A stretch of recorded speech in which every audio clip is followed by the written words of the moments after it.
बिस्मिल्लाहिर्रहमानिर्रहीम। मैं हूं आपका होस्ट शाह खानज़ादा एडवोकेट और आप देख रहे हैं प्रोग्राम कानूनी नुक्ता नज़र 99 GN न्यूज़ की लाइव नशरियात में। मेरे इस प्रोग्राम को स्पॉन्सर किया है जनाब सैयद नुमान हैदर शाह साहब ने और 99 GN न्यूज़ की पूरी टीम में।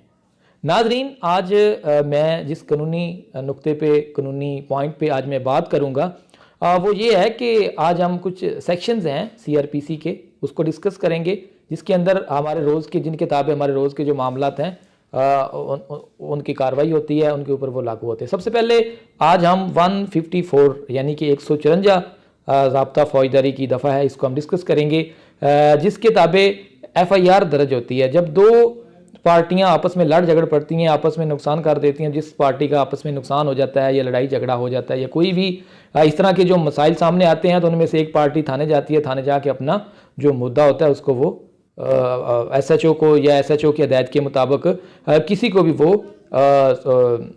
जिसको SHO साहब रेफ़र कर दें मुहर्रर को या किसी को कह दे तो वो उनको बताती है। सबसे पहले तो जो जिसके साथ ये सारा मामला होता है वो सारा कुछ जाके पुलिस में रिपोर्ट पेश करता है, जो बयानात देता है उसको फ़र्द बयान कहते हैं, यानी कि जो इन्फार्मर जो होता है, जो इन्फॉर्मेशन दे रहा होता है उसको इन्फॉर्मेशन होती है। 154 किताबें FIR का इंदराज होता है, जो वक़ुआ होता है उसको पुलिस के सामने बताया जाता है। FIR के बाद जो इन्वेस्टिगेशन होती है वो शुरू हो जाती है। इसके अंदर दो तरह के जराइम आते हैं। कुछ जराइम ऐसे होते हैं जिनके ऊपर पुलिस जो होती है वो फ़ौरन अपनी कार्रवाई कर सकती है, यानी कि काबिल दस्तंदाजी जराइम, कॉग्निजेबल ऑफेंस जो होते हैं, और नाकाबिल दस्तंदाजी जो जुर्म है उन पे पुलिस जो होती है वो अपनी तरफ से कोई किसी किस्म की कार्रवाई नहीं कर सकती, यानी कि आदमी को अरेस्ट नहीं कर सकती।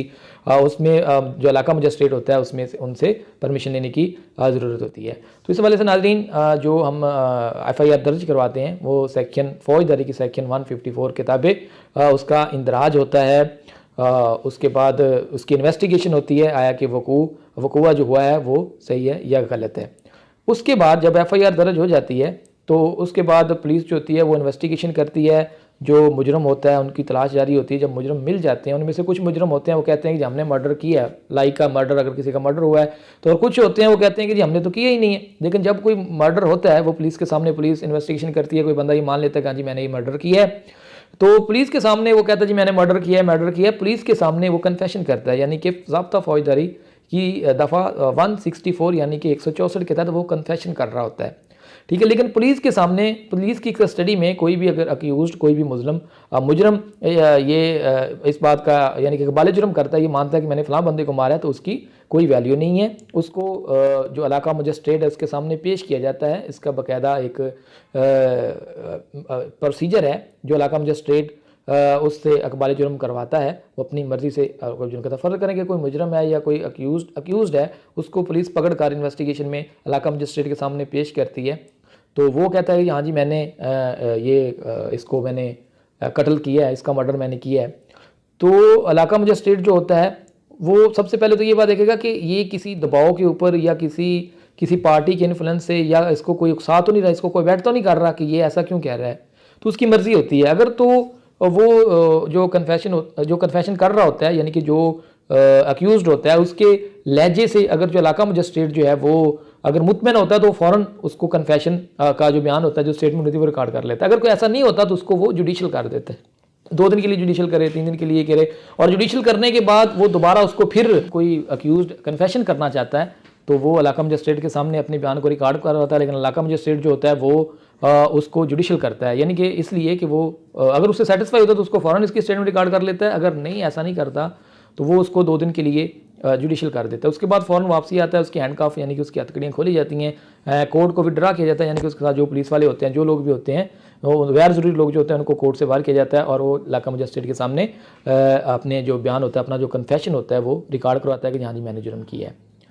तो उससे पहले मजिस्ट्रेट जो होता है वो उसको ये बात बताता है कि ये जो आप स्टेटमेंट दे रहे हैं, ये जो कन्फेशन कर रहे हैं, इसको आगे जाके आपके अगेंस्ट एज अ एविडेंस पेश किया जाएगा।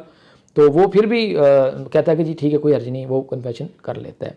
अब यहाँ पे इसकी जो अकसाम है कन्फेशन की, 2 अकसाम है।